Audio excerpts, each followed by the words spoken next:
What's up, guys? Justin Coffin for the 330 Sports Show. Joining me for our Steelers breakdown is going to be Dave Spires and Charlie Jennings. They've both been on the show before. Charlie's been on it one other time, and Dave's been a frequent guest, I guess you could say. So we are going to get into the Pittsburgh Steelers and your guys' thoughts. You guys have been fans your entire life, and I want to get the perspective from your side. So let's start overall with the guy that leads the, kind of heads it up with Tomlin. What's your guys' overall thoughts on Mike Tomlin and the rest of the coaching staff? Dave, we'll start with you. I'm a big Mike Tomlin fan. I think he does a great job most games getting the guys ready to play. Me being a coach myself, I'm not a big advocate of coaches motivating players. I'm a big advocate of players motivating players. And I think Tomlin does a great job for the bigger games, getting the Steelers ready to play. He gets knocked on a lot for, there's always that one game where they blame him where it seems the Steelers drop the ball. But like I said, I think that's on the players more so the coaching staff. I've never done a coaching staff that, especially in the NFL, that looks past an opponent. My biggest fault sometimes with Tomlin is game management, and I think that's obviously come under review. And he's put certain people in place to help him with this game management. But if you take a look at last year when they lost Big Ben, and I should say 2 years ago when they lost Big Ben, and I think the job that he did just keeping them in contention. And even last year when that defense seemed to get decimated, just keeping them afloat to go 11-0 to start the season. I think that was huge. And Pittsburgh organization does a good job of getting the coaches right and sticking with the coaches. And I like Tomlin. I hope he stays another 10 years. And hasn't had a losing record, has he? He has not. He's gone 500, but never had a losing record. And I don't see that happening this year either. That's amazing in the NFL. Charlie, your thoughts? Yeah, I'm content with. I'm certainly a fan of Tomlin. I think that the players play for him. You don't ever have to worry about him doing something stupid or embarrassing, the city or the organization. And most importantly, I think he realized and admitted that coming off from the end of last season that they had to change some things. They weren't going to be able to just trot out and hit rewind, and they changed up their. I believe you're going to see a different offense this year. We got a new offensive line coach with a totally different style than what we had, and they needed to change their offense. And I'm happy with Matt Canada. Right, they brought him in advance, probably prepping for this to make this transition. And I'm happy. I've watched Matt Canada at Maryland and at Pitt. He didn't do as well at LSU, but his offense has a modern twist to it. I think he gets what you need to do to be to not be predictable. He's balanced, and obviously it's just the preseason, but what I've seen thus far, I think the defense is going to be fine. And I think the offense is going to look a lot different and get back to what they need to do, which is run the ball and let Ben hand off and probably do play action, not just sit in shotgun. So coaching staff for the Steelers, I'm good with. I wouldn't change anything. Okay. All right. Very good. So, Charlie, I'll start back with you on this one. Just give me, your simplified version of this team's biggest strength and biggest weakness. Simplified version. I think our biggest strength will be the defense again. It's very easy to lose sight of what they had with the way last year finished, but they were just worn down from being on the field all the time, and injuries really got to the linebacking core. This year, assuming that TJ Watt has signed, which I think he did today, and it just hasn't been announced yet, but I think their defense is primed to be top 5 again and carry them as a whole. And I think the offense just needs to do just enough, because the special teams is good as well. So the player I'm actually most excited about Joe Schobert on defense. I always liked him. He's very reliable. He's going to be wearing the green dot. He's going to be calling the plays, which will allow Devin Bush to think less and just react and chase the ball. So I think the defense will be our best unit again in 2021. Okay. Dave, same to you. Defense wins championships, and Pittsburgh is built on defense. All our best teams in the past have been defense oriented that won championships. I'm most excited about seeing what happens on the right side of the defensive line with Melvin Ingram and Alonzo Highsmith to see, or I should say Alex Highsmith, to see who steps up and you're not going to get double teamed because they were double teaming T.J. Watt. So those guys should be running freely, and the pickup of Ingram is going to be huge. The biggest downside on the defense is the health of Tuitt. Tuitt just won an injury report, and we're not exactly sure what's going on. Is it an injury? Is it the death of his brother that's affecting him? But he's not going to be out there on Sunday. That hurts. But we definitely have 8 defensive linemen out there, so the depth is going to be there. And as long as the quarterbacks can uphold and guard their guy for 3 to 4 seconds, the defense is going to do well. And most importantly, if they can get off the field on third down, which has been our biggest problem the last couple of years, 36, 38, not being able to get off the field, that's going to be huge. And the defense is going to have to, win ball games for us still. In terms of our biggest weakness, I think is going to still, our question mark is going to be an offensive line. We got a very young offensive line. I think they can, Jill. I think they've done a great job of replacing pieces and going out and getting what they need with Trey Turner, with Dan Moore, with Kendrick Green. As long as these guys, they got opportunity to step up and play, as long as they can gel and keep Ben upright and open up holes for Najee, I think the offense is going to go back to when they won the Super Bowl a couple years ago. Run the ball first and second down, Ben, go out there and make a play if need be on third down. But I don't think the offense is going to be as bad as what they think they are. The public thinks they're going to be. I think with the addition of Najee Harris running the ball, we got wide receivers that can make plays. Mm-hmm. And Ben, he's not done yet. He's not that washed up. If he's limit him to throwing the ball, 20, 25 times a game, 30 times a game instead of 50, we're going to be successful. Absolutely. Yeah, your guys' skill positions are great. And I think even Freiermuth, picking him up is a nice addition. And obviously we'll get to Najee Harris in a minute. But let's get, I think this is year 18 for Big Ben. Correct me if I'm wrong, but obviously played basically 7. You froze again, Justin. Oh shoot. Okay. Can you hear me? He still froze. He might have to rewind back. All right, let's get back to Big Ben here. So Big Ben, 18th year. I haven't looked that up, but I know it's a lot, right? It's a lot. We were in college when we were in college when he was at Miami. So something like that. Yeah. So maybe 17, 18, something along those lines. But either way, he's getting up there. I think he's approaching 40. So what's your guys' overall thoughts on Big Ben? And I guess 2-part question. Thoughts on Big Ben, and will he be the Steelers quarterback next year? So Charlie, let's go to you. All right. Well, I'm going to answer those in reverse order. Will he be the quarterback next year? No. I think this truly is it for him. I'm not surprised he came back for one more year with the way that ended. That had to leave a bad taste in your mouth. Like Dave said, I don't think he's completely washed up yet, but I also have come to the realization that he's not 25. I think he needs to go to that kind of game management role. And, maybe if he needs to try to win a game, at least, he's done it before and you could try that. But I think he needs to go to the role of game manager, run the ball, play defense. Steelers special teams is good. So I'm okay with Ben giving it a go. I can't see any scenario where they would pull him mid-year, even if the performance wasn't there. So I think he's going to play, assuming he's healthy, all season. But I think the Steelers have an interest and are really attached to the reclamation project in Dwayne Haskins. And I think Dwayne Haskins is going to be our quarterback next year. Aside from the last game, he looked really good in the preseason. A lot of positive comments about how he's matured. I mean, how could you not? He had nowhere to go but up. But I think Dwayne Haskins will be the quarterback in 22. But I think Ben will play this whole year. Okay. Dave? I agree with everything he said. And I think the biggest question mark with Ben going in is can he still throw the deep ball?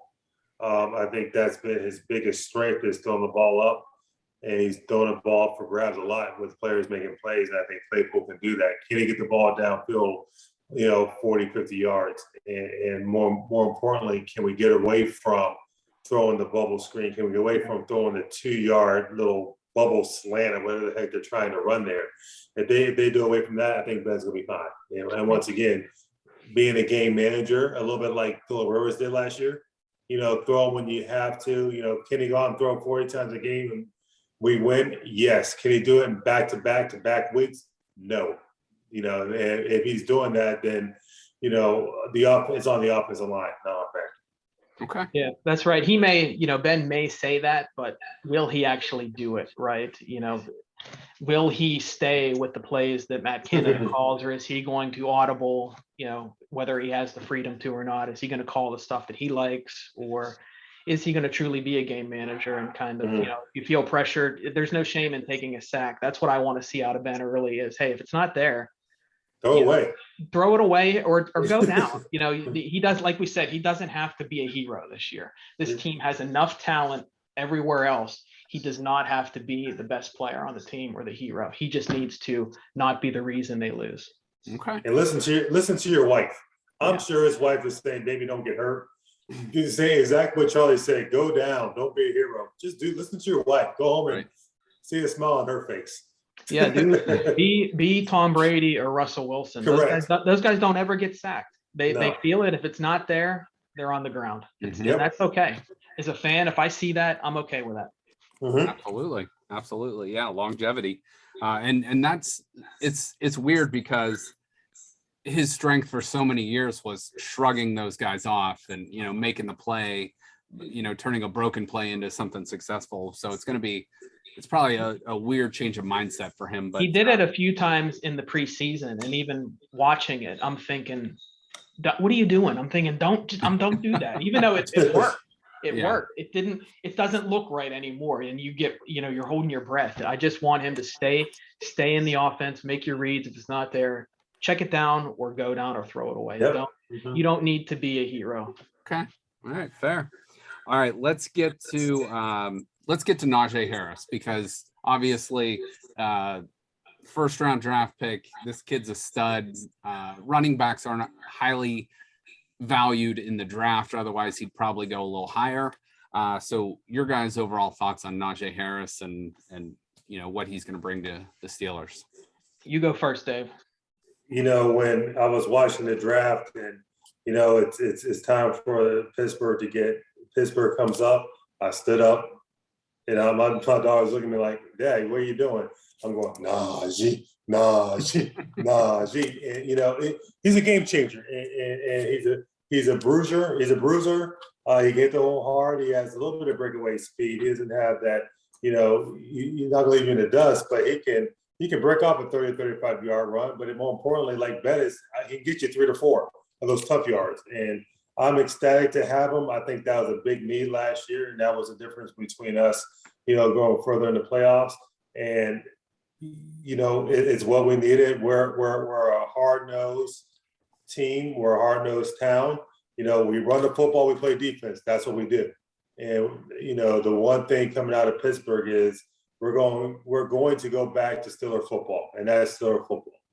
And all the great teams have had big running backs that lug the ball 25, 30 times a game. And I don't want to see him carry it 30 times. I want to see him carry it 20 times a game. And let's get the other guys in the mix. Snell, McFarland, Balaj, whatever how you pronounce his name. Get them another 10 to 15 carries, and let's get it moving. But I couldn't be more excited to have Najee Harris. The big debate was Harris or Etienne from Clemson, and you see what happened to him. Not to say that would happen at Pittsburgh, but we chose right. And if we get 6 or 7 years out of him, run him to the wheels fall off like we did Le'Veon Bell. Let's go. Okay. Yeah, I think he fits. Fits the team, fits the culture, fits Matt Canada's offense. So even last year, when you're watching to see how the Steelers are doing and you're watching the college season, I was thinking in the back of my head, like, boy, that would be nice for the Steelers to somehow end up with him, right? A 3-down back and a guy who by all, intents and purposes seems like he's a good guy, a good locker room guy. He's really involved in the community. You see him on commercials. He's doing stuff with food banks and homelessness. And I'm excited. I think you're still going to need offensive line play, and you're going to need the defense to not be keying up on you. But I think he adds an immediate respect factor to the Steelers run game, right? You plug him back there. There isn't a guy on the other team that won't know who Najee Harris is, as opposed to like, Benny Snell or Anthony McFarland. And in the preseason, he's looked great in limited action. I mean, he's made the first guy miss. Like Dave said, he's always fallen forward. It's always seemed like 3, 4, 5. And he's caught a few passes where, I mean, I think he had like a 60-yard gain on that one. It was just a little dump off over the middle, and he made 3, 4, 5 guys miss. So I'm excited. I think, I don't subscribe to the running backs aren't important. I think you still need a running game, and I'm really happy that they got him. Whether it was a reach or not, I don't think it was. I think he was going to get picked. He was going to get picked in the first round, and I think they wanted him all along, and they weren't playing coy about that. So no, they weren't shy about it at all. I'm excited. Yes. Yeah, it's a very Pittsburgh Steeler pick. It's a guy that is plug and play. He's going to be good right off the bat, and and it's something that gets you excited, right? As a fan, you're like, you can't wait. Now a running play, you can't wait to see that because he might do something with it. Sure. So it adds. I'd never played football, but I played other sports. I would imagine it gives a shot of life to everybody on that offense, knowing that he's now in the backfield ready to go. Yeah. And watch that first home game. And, Steelers fans are always appreciative of a good draft pick and a good hardworking draft pick. And the first time he carries the ball for a decent run, I guarantee you that stadium is going to explode. Yeah. You will hear it on the television. I think ultimately this draft class, I'm high on the whole draft class. It's funny because all the pundits and all the, said how terrible it was and lowly graded and, they reached for Najee. Why did they take Freiermuth? I think every pick they took was a definite need, and also guys that fit what they're trying to do. Freiermuth is blocked well in the preseason, and he's got a different game than Ebron has, and I think it's one that they need. So, and then like Dave said, 3rd round pick is starting. Kendrick Green is starting at center. They've announced that. So they're going to have two rookies. Right? They're going to have 2 rookies on their offensive line. Yeah. You're gonna see 4 rookies out there probably. Yeah. First series. Wow. So well, I mean, they got a lot of skill and they have a lot of leadership around them. So hopefully for your guys' sake, I'm not saying I'm not wishing them well, but hopefully for your guys' sake they do well for you. So let's get to a little bit of the defensive side of the ball. Obviously, we know the strength of the team is going to be the defense. You got Fitzpatrick on the back end. You got a great core of linebackers. You got Watt on the front end. So all 3 levels, you got at least one stud, and not to mention some other very good, solid players. So just overall, I know you talked about it from the lead, but overall thoughts on your expectations of the defense. Dave, let's go with you first. Top 5 defense in the league. I think the defense is going to keep us in ball games. Like I said, their strength last year, and the reason why, for the most part, the secondary looked so well was their front 4 was able to get pressure. And they blitzed a linebacker or 2, they were able to get pressure. So it makes your secondary look that much better when they don't have to cover for 4 or 5 seconds. They only have 2 to 3. So I love that. I'm still excited about the addition of Fitzpatrick. I think that was a huge get. I think you see an upgrade from Edmonds this year. It's a contract year, so you better believe he's going to play well. As long as the linebackers stay healthy, we now have got depth. I think Spillane subbing in is going to be huge. Bush needs to take that next step forward. He was in for a big year last year and he got hurt. But if he takes that next step forward and doesn't miss a beat, I look for us to still be a top 5 defense in the league, and I think they're gonna win some ball games for us. Sure. I think top 5. I think they could push for 1. I mean, they're built very similarly to Tampa's defense, which you have a lasting impression of the Super Bowl, right? Like Justin said, they have a star, not just a Pro Bowler. They have an All-Pro at every level with Cam Hayward, T.J. Watt, and Minka in the back end. So you've got talent at all 3 phases. I think the strength is their linebackers. adding Joe Schobert in the middle with Devin Bush, TJ Watt, Alex Highsmith, and the underrated signing was getting Melvin Ingram for very cheap. Sure. That was huge. To be, an extra body in there. So I think the linebackers are their strength. I don't know, maybe Tampa has better linebackers, but there's not too many teams that have more talent in the middle than the Steelers have. So I would expect their defense to dominate, top 5 at a minimum. Okay. All right, very good. All right, let's go to let's take a look real quick at their schedule. And you guys, at last check, you guys correct me if I'm wrong, but last check I saw the over under win total was 9, right on 9. It was 8.5. I think it's been bet up to 9. So, obviously you got a tough one week 1, but what's your overall thoughts? And not to mention the AFC North might be the best division in football.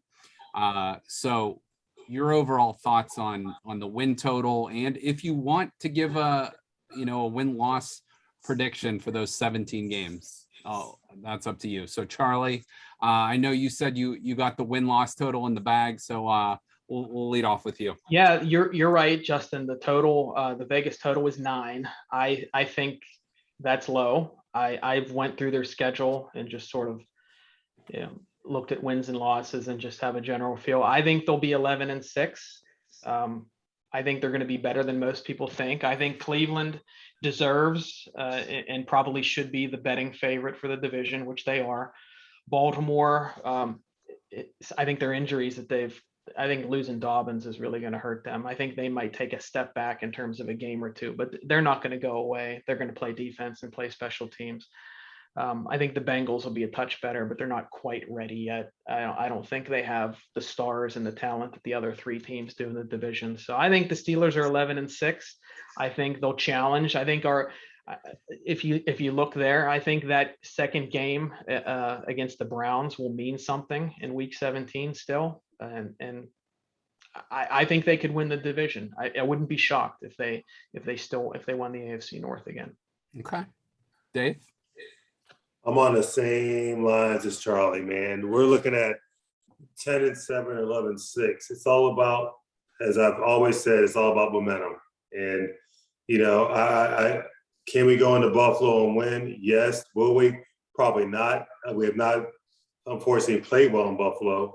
But, if you look at, by the time you get to the bye, you're 4-2, 3-3, and then you got some winnable games after that, we're going to be okay. We've got a very, very, very tough schedule.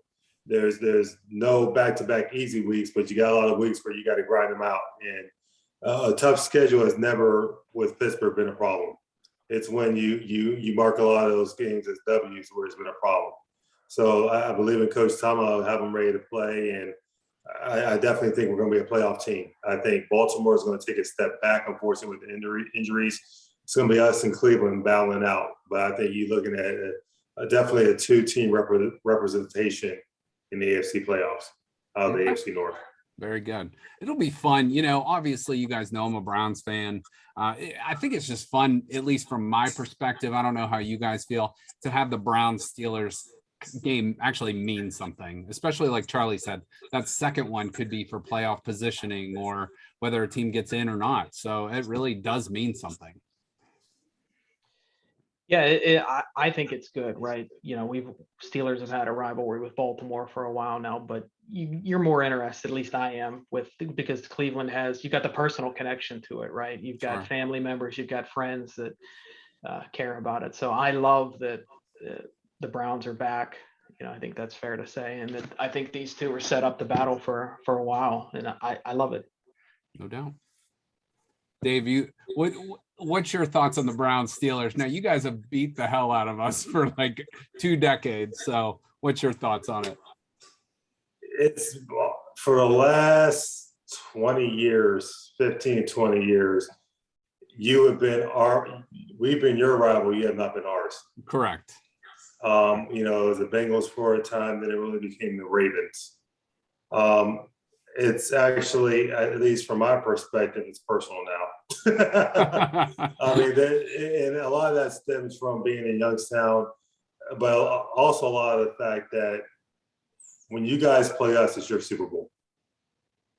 And Yeah. I mean, there's been times where you could look at it and say, if you guys won 2 games, but and you won 2 games, and those games were the Steelers, and you guys went, at the time 2-14, you guys were ecstatic. Yeah. So in the past, the games meant a lot more to you guys than it has to us. But you guys beat us in the playoffs last year, and being us, last game of the regular season. You have our attention, and it's going to be a very, very, very, very, very bitter rivalry again, and it's going to be ugly. It's going to be like the days of old, and I'm excited for it. And I think we split this year.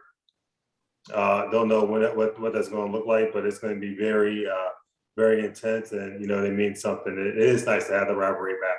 That's good. And, Yeah. and if the Browns never won a Super Bowl, I wouldn't be sad about it.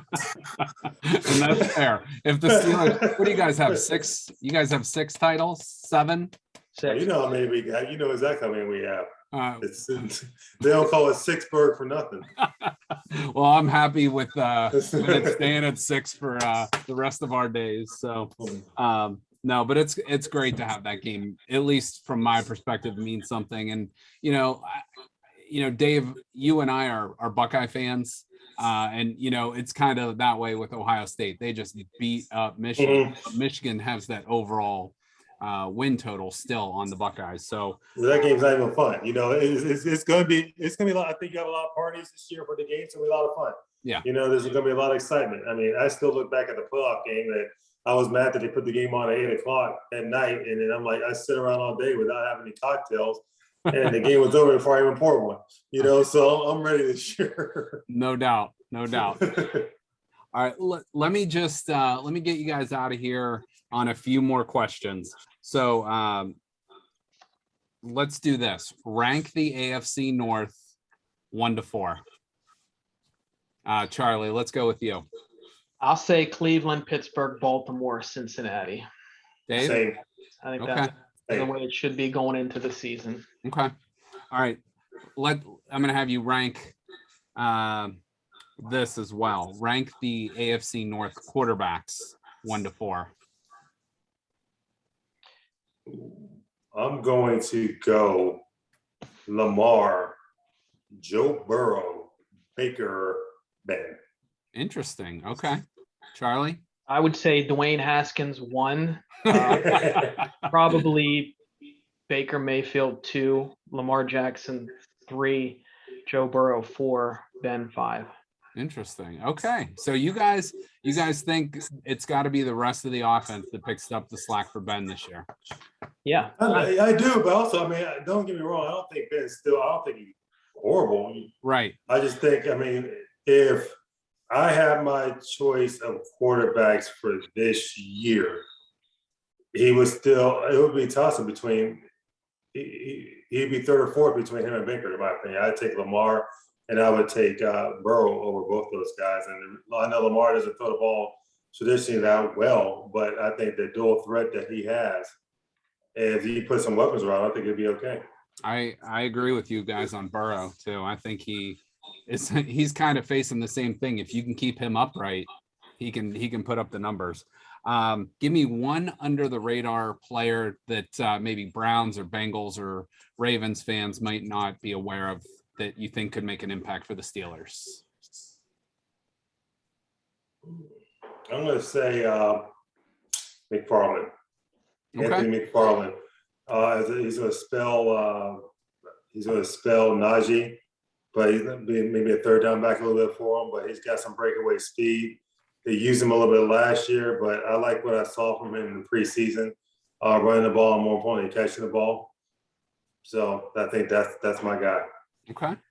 I think the name that jumps on the scene in the division and nationally will be Alex Highsmith. I think he's now got a year of experience. He didn't even play a lot in college. He was pretty raw coming in, and he got thrust into the season there when Bud Dupree tore his ACL, and he kind of had a little bit of an acclimation, a few games, but from everything I read and hear, I think he's going to step in and fill that role and probably have double-digit sacks. And he's probably going to be, on the highlight reels and jump off the page. And a lot of people are going to say, who is that guy?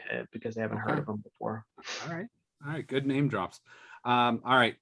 Last question for you guys. At the end of the day, at the end of the season, who are we looking at? Now, you can give me the obvious names, or you can go maybe someone a little bit down the line, but give me the offensive MVP and the defensive MVP for the Steelers. Dave, I'll tell you what, let's go offense first. Dave, we'll start with you. Najee Harris. I just think he's going to be a difference maker. He's going to be a candidate for the Rookie of the Year, but he'll be there. He'll definitely be their MVP this year. If not, it could be a long year. We need him to be their MVP. Okay. Charlie, offense? I'm going to say Najee too. Will he be the absolute best player on the offense? That's hard to tell, but he's going to be the piece that wasn't there before. And he's going to be the one that, if their offense gets back to being good again, he's going to get probably more pats on the back than he may even deserve on it. So I think he'll be the guy that you could probably end up winning their offensive player of the year. Well, and you can see it like everybody nationally. I mean, if you play fantasy football, he's going anywhere between 8 and 15, overall. So people are thinking highly of him, whether they're Steeler fans or just any NFL fans. Same question, defensive MVP this year. We all know the main dude, but it could be him, could not be. So Charlie, how about you? Yeah, to give you an answer that's not TJ Watt. I think Devin Bush, he was really on a trajectory where he was a tackling machine. He was covering the tight ends, down the field, which is what you need in today's NFL. So, and luckily there's never a good time to tear your ACL, but it was early enough in the season to where he's not rushing back and Sure. He appears ready to go. And I think it might free him up to just use his athletic ability and, react a little bit more if he doesn't have to wear the communication dot and call the plays and call the audibles on defense. He doesn't have to worry about that. He can just lock in. So I think getting Schobert is big. And I think Devin Bush is going to be their defensive MVP this year. Okay. Dave, same question to you. We mentioned the first line of defense. We mentioned the second line of defense.